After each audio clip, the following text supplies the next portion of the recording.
Hello friends, welcome back. I'm Aisling and this is a safe space where I talk about books, and today I'm chatting about books that I could not put down, books that really just made me forget that I was reading. So without any further ado, book number one probably needs no introduction. There is a film that has been made about this book. I'm just gonna get in there immediately. If you watch that film and haven't read the book but didn't like the film, don't let it put you off. The film was not great. The book, very good. So we follow a 13-year-old boy named Theo Decker who lives in New York City with his mum. So Theo survives a really traumatic, tragic event and ends up without his mum, and he ends up being taken in by this kind of wealthy family of his friends. He's largely alienated and his whole life is sort of dictated by him missing his mother and this one particular painting, the goldfinch, that reminds him of her. Theo does make some really great friends along the way, but as I said, he is mostly kind of alienated. He feels quite alone, feels quite lonely, and there is a lot more to this plot, but I don't want to get into it because maybe I'm a bit biased here, but I read this book. So this was my first Donna Tartt book and I read this book without much prior knowledge as to what it was about, and I think that's probably the best way to go about it. What happens in this, I never really expected. I thought it was going to be a very literary book, but it's actually quite heavily plot driven. Now it is a chunk of a book, but I would absolutely say that it's worth it. There's so much more suspense in this book than I was expecting, and it goes places literally and figuratively that I just was not expecting. The writing, as we would expect from Donna Tartt, it's beautiful, it's sharp, it's literary. It's a really sweeping story about loss, about grief, about survival, identity, love, fate. I love this book with my whole heart.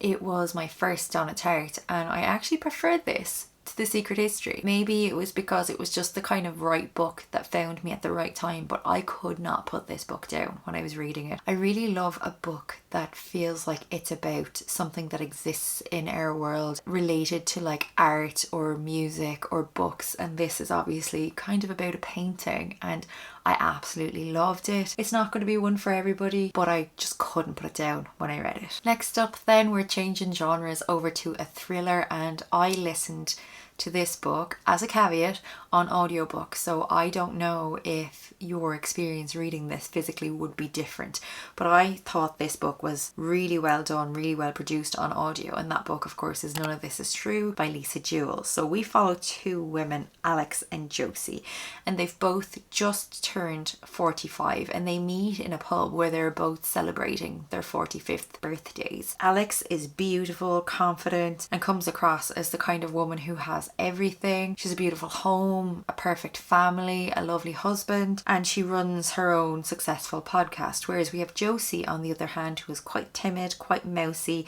and she's really complicated, and her family life just seems kind of strange and questionable, but we're left guessing with that the whole time. Josie follows up with Alex to suggest that Alex do a podcast about Josie and about her life and her strange family and what's happened in Josie's past, and they become entangled in this strange relationship as Josie tells this dark, weird story of her life. Throughout we sense this kind of darkness peeking from underneath what we're told, and we really start to question what's true and what isn't.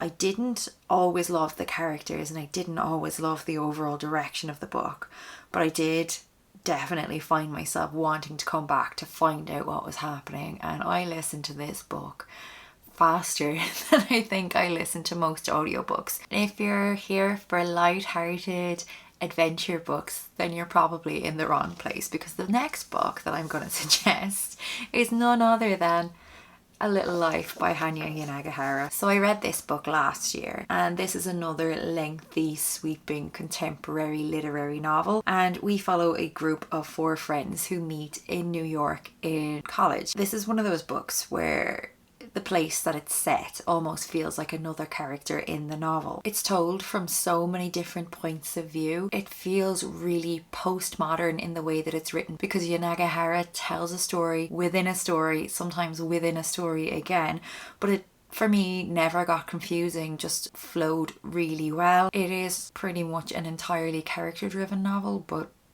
don't let that put you off. I was close to foaming at the mouth with the anticipation every day of picking this book up. I adored it. I must mention though, of course, as I'm sure you've heard, because this book is notorious for being called trauma porn, this book does follow a character who has had a really traumatic childhood and who continues to struggle with that and other traumas in their adult life. It is a really difficult read, and I personally feel that it's much more than trauma porn. I just think that sometimes it's easy to tell a story whereby it wraps up neatly or nice things keep happening, but sometimes people just have really awful lives and bad things happen to people, and that's the reality of it. And I really enjoyed how Yanagihara explored that. I do doubt that I've ever cried as much while reading a book. I mean, I had to change pillows lying down reading and my pillows were soaked. Like, it is quite sad. It's not going to be for everybody, but I feel like that kind of postmodernism that I mentioned, the way Yanagihara tells stories within stories, that just kept me so enthralled. I loved the characters. I wanted to know more all the time. I wanted to know what was coming next. And in spite of its really long length, I thought it was absolutely magnificent. The writing in this is so sharp, so pristine, so perfect. The setting, the characters, the plot, the pacing, the tone, just so much of what is in this book to me is absolutely perfect. It's one of my favourite books of all times, which will probably come as no surprise after hearing me talk about it. Next up, we are switching it to a young adult fantasy, kind of a romantic fantasy. Also another really notorious one that you probably have heard of, and that is Divine Rivals by Rebecca Ross. So we follow two young rival journalists and they are competing for the role of columnist in the Oath Gazette newspaper where they work. Iris is our main protagonist and she comes from quite an impoverished background. Her mum is sadly an addict and her brother has gone off to fight in a war and they haven't heard from him since, and they don't know what's going on there. Conversely then we have Roman, who's a really privileged young man who you could say is quite cold and has been handed almost everything that he's ever gotten without any difficulty in his life. A series of events sees Iris moving to the war front to report on what's happening there, and the story moves on from here. So this story is really kind of World War I England coded, even though it never actually explicitly says that, and the war itself is not a world war in the sense that we know it. It is a war between two gods, and I found that element of the story really fascinating. We're not told very much about that, so we're kind of left guessing, wanting more for a lot of the story. In the midst of all of this, I should have mentioned, Iris has been writing letters on her typewriter to her brother and putting them under the door of her wardrobe, and then those letters disappear, so there is some magic. What starts to happen then is that Iris starts to receive replies in the same way. She doesn't know at first who she's corresponding with, but after a while she does figure that out. And of course this is a romance book, but it feels very historical fiction coded, and it's obviously got a lot of fantasy going in as well. The world building isn't especially intricate, but I wouldn't say that that's a criticism. I actually quite enjoyed that because I feel like we got enough, and because it's sort of World War coded, we can kind of imagine a lot of what's going on, and then any blanks that we need filled in are filled in. That said, this is a part of a duology. So the second book, Ruthless Vows, is out at the moment. I'm actually currently reading that, and I will say I'm not enjoying it as much as I did Divine Rivals, and I don't know if that's a me thing or if it's the book. I would be inclined to say that it was just that Divine Rivals found me at the right time. I was looking for something a bit like that and I found it, and whereas at the moment I have to bring Ruthless Vows back to the library, so I have to read it essentially. I wouldn't let that put you off because, as I said, I think that's very much a me problem. Next up then, I'm going to recommend actually a full fantasy trilogy, but I'm just going to talk about the first book because obviously the second and third books are sequels and I don't want to give anything away. That trilogy then is the Poppy War trilogy by R.F. Kuang. We follow an impoverished young orphan named Rin, and she has been taken in by a family who work her to the bone and who are essentially going to marry her off for money. But Rin really wants something else for her life. So she starts to study really hard and she ends up passing this really notoriously difficult exam and gets into a war school called Sinigard. She spends her days in Sinigard feeling really ostracized, feeling like she has to prove her worth, prove her place, and people constantly make her feel like she doesn't deserve to be there. She works really hard and soon she discovers a skill or a magic that she possesses, and she works really hard to hone that with a teacher in the school who is maybe not respected the best. People think he's a little bit airy-fairy and kind of out there. Soon enough, real life comes knocking and the students in this school are actually thrown into a real life war. What I really loved about this is that this book is quite fast paced, it has magic, but it also does not shy away from what are the realities of war, the bleakness of it, how horrible it is, how horrendous it is to the people fighting the war, but also the civilians. It is bleak. We witness so many horrors. It is very dark. Later in the series, something that I really enjoyed is that we also explore the after effects of war and how it affects the land, how it affects the people, the politics, the economy. It doesn't romanticize war at all, which is great.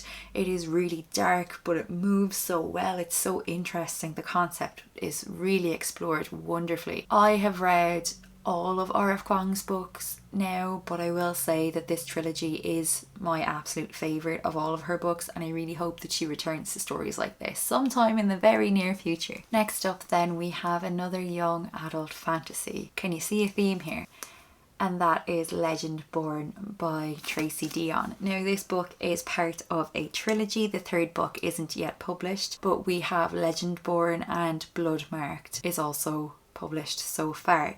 So we follow Bree Matthews, who is a black teenager who has grown up in the southern states of America. Bree aces these exams that help her along her way into registering in pre-college, and she goes along with her best friend Alice. So on their first night there, Bree and Alice witness something and their memories are essentially wiped, but Bree can remember everything. So this is a bit of a chosen one story again, which we're used to seeing in young adult fantasy, but don't let that put you off. So Bree gets drawn into this sort of secret society and there's lots of magic, but what's really great about this book is there is a lot of representation in here. Like, it really shows us how racism infiltrates everything. It talks a lot about slavery and the effects of slavery. It is contemporary, but it talks about the effects of these things throughout history. There's great non-binary representation. There's great queer representation. It also deals really well with grief. It deals with a lot of different things that I would say maybe are quite more nuanced and darker than we might see in a lot of young adult fantasy. It really just stood out to me as something that challenged kind of racial structures and things that have been overlooked within culture. And the magic system in this is really fantastic. There are two sort of magic systems that we encounter and both of them are really great in my opinion. I just thought that this moved really well, and again, Blood Marked, the second in the trilogy, I didn't love as much, but I still really enjoyed it, and I'm really excited to read the third and final book in the trilogy, hopefully sometime very soon. And then last but not least is a young adult standalone fantasy, and that is Sorcery of Thorns by Margaret Rogerson. So we are in a world where all sorcerers are essentially evil. Every one of them. And our main character, Elizabeth, has been raised to understand and to believe this.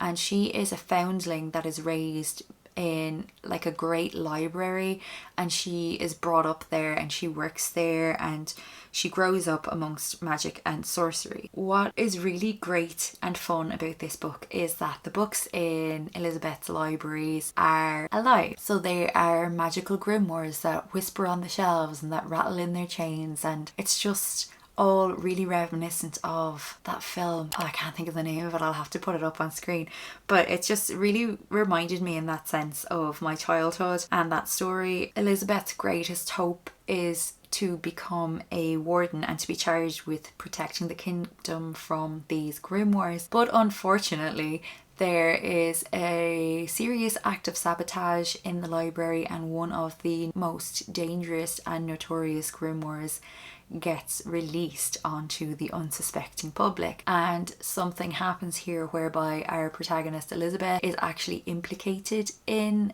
this sabotage, and she gets brought to this city to face justice. And she has never been outside of this great library that she's been raised in. She's never been to this city, so everything's very unfamiliar to her, and she finds herself drawn into this centuries old conspiracy. She begins to question everything that she's ever been taught, everything that she ever knew. I thought this was just one hell of a story. It's really fun, it's really fast paced, and it's a book about books, which is probably one of my favourite topics to read about, incidentally enough. So there you have it. Those are the books that I'm going to recommend as books that I just could not put down. Maybe some surprises in there, and maybe not the most fast paced in terms of what other people might suggest, but for me personally, I flew through each and every one of these books. Let me know if you have any recommendations for stories that you just found really enthralling that you could not stop reading. Otherwise, I just want to thank you from the bottom of my heart for watching. If you want to see more of my videos, don't forget to subscribe, and otherwise I'll talk to you next week in another video.